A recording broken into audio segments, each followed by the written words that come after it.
the beginning of the weekend, we found out about a Syrian family which has been in a Turkish refugee camp since 2014.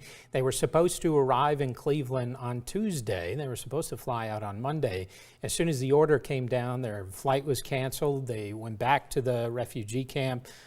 So they don't really know right now if they can come. There are a lot of Senator Sherrod Brown, welcome back to Ideas. Good to be back. Thanks. So you've been talking about a number of issues on this trip through Cleveland, but I'd like to start with the budget, this so-called skinny budget that we saw from President Trump. And it's gotten a lot of people worried, I guess, especially the Great Lakes Restoration Initiative, which looks to lose most of its funding under this budget. Do you think that'll actually happen, that this is something which will come to fruition? I've been pleased that I've seen people in both parties, Senator Portman, other Republicans, join me and others in fighting against this destruction of the progress. What makes the troop pioneering, in a sense, is that it's the first troop chartered to Northeast Ohio mosques, or masajid. Let's go. Fire. When you put them on, guys. Isa Abdul Mateen is the scoutmaster. When I was a kid, I wasn't Muslim then. I think everybody has the preconceived notion that the Boy Scouts are Christian based. So you kind of like feel like, if I do become a Boy Scout, then maybe I can't be myself. Then I found out that, yes, we can be ourselves, and that was like attractive. So here we are. Muslim Boy Scouts. So let's say somebody comes in with a gunshot wound. What's the first thing you do? I mean, obviously you wait for the doctors to do their job, but when you're first coming in and talking to somebody, how do you make a connection to have them even listen to you or know who you are? Well, part of the reason that we're violence interrupters, we have street credibility. So a lot of people know me already, and then I talk to them in a language they can understand. The transportation of bustling Cleveland's past is not the same for the Cleveland of the present or the future, but it does help us understand why we have the infrastructure today that we do. We spoke to a mother of 7, and she has said that her children now are immune to the sound of gunfire. When we first came here, we heard gunshots, they ran in the house.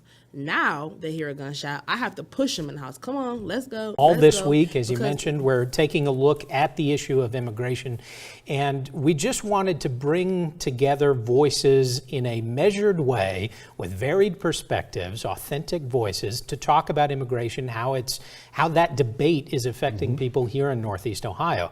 And a natural place to go was Paynesville. Like you said, 1/4 of the population in Paynesville City identifies as Hispanic or Latino, and that alone creates an interesting dynamic in Northeast Ohio. These speeches, Nick, are a chance for the mayor to get up, talk about what he's done in the last year, talk about what he hopes to do, I guess, if he does get a new term. So there were a number of issues he got to.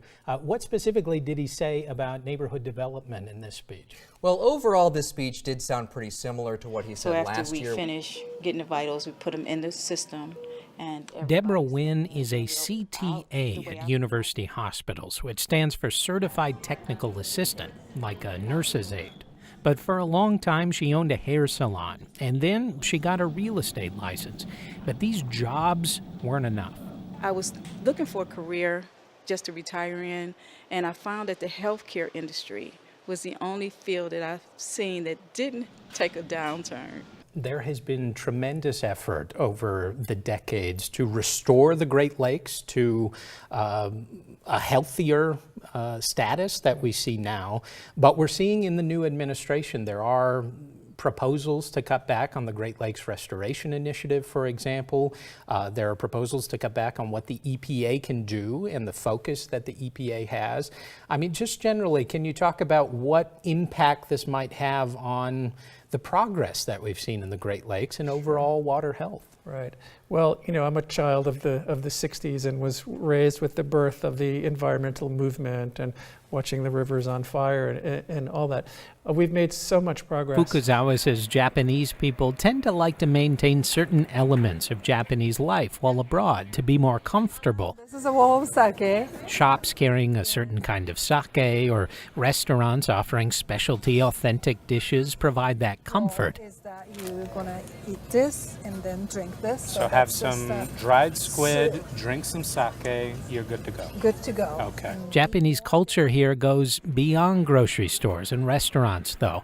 Some public schools also offer Japanese language classes. Now, Mr. Trump has been in office for coming up on 2 months now, and it seems unclear how his trade policies will move the administration forward. Tell me about the impact to Ohio. Well, the initial reason I did this segment on trade is because there was so much talk about trade during the campaigns, and obviously talk doesn't mean action, but being 2 months into things, I had assumed that businesses would be girding themselves for potential tariffs or potential actions that we heard about on the campaign trail.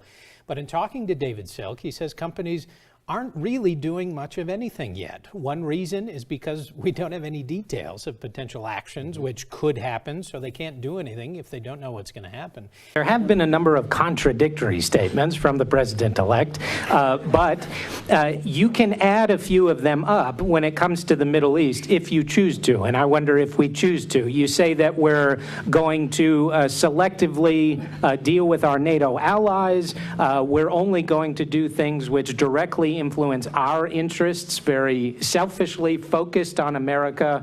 And some analysts have said this opens the door for Russia, particularly in Syria. Maybe we just step away and say, well, our partners, Russia, they're going to help deal with this mess now. Do you not think that that's plausible?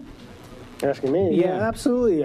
But yeah, we'll talk about Syria, actually, because it's a good example. From the ground now to the skies, this past week in Dayton, Ohio, which has a rich heritage of aviation history, another historic event took place. The Solar Impulse, a solar-powered airplane making an around-the-world voyage, flew in for a visit. IdeaStream's Tony Ganzer, host of All Things Considered on 90.3 WCPN, was on hand and watched as the aircraft descended through the starry skies. Someone said it looked like a string of pearls came out of the sky as the solar-powered airplane Solar Impulse 2 landed in Dayton. The plane had flown 17 hours from Oklahoma as it continues a trek around the globe promoting clean energy and a spirit of innovation. The high-tech wingspan of 263 feet is covered by more than 17,000 solar panels powering electric turbines. The receptions we have in the United States, the welcome, the pioneering spirit which exists here, I mean, is something which goes into our heart directly. Solar Impulse took off from Abu Dhabi last year, but was forced to stay in Oahu after a 5-day and 5-night flight from Japan to Hawaii. The battery system had suffered heat damage. Organizers say difficulty is part of the experience. This is what drives us with André, to do something that has never been done before and prove that it can be possible. And if it's possible to fly with no fuel, of course the world can also be run with clean technologies, be cleaner, more efficient. Picard and Borschberg met briefly with local Dayton officials and descendants of the Wright brothers in the birthplace of aviation. The plane was scheduled to stay in Dayton until Tuesday, but was delayed checking for damage after a malfunction of its inflatable hangar. Early Wednesday, the plane continued from Ohio to Pennsylvania and will continue on to New York on its way back to Abu Dhabi this summer.